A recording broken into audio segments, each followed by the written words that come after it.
You ask Tiger to solve. This deals with linear equations with one unknown. The final result is x equals -9.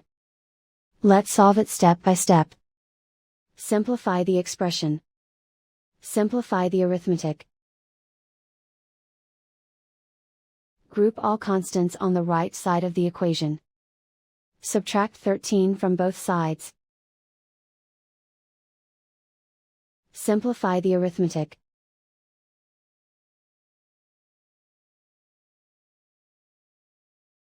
Isolate the x. Divide both sides by 3. Simplify the fraction. Find the greatest common factor of the numerator and denominator. Factor out and cancel the greatest common factor. And so the final result is x equals -9.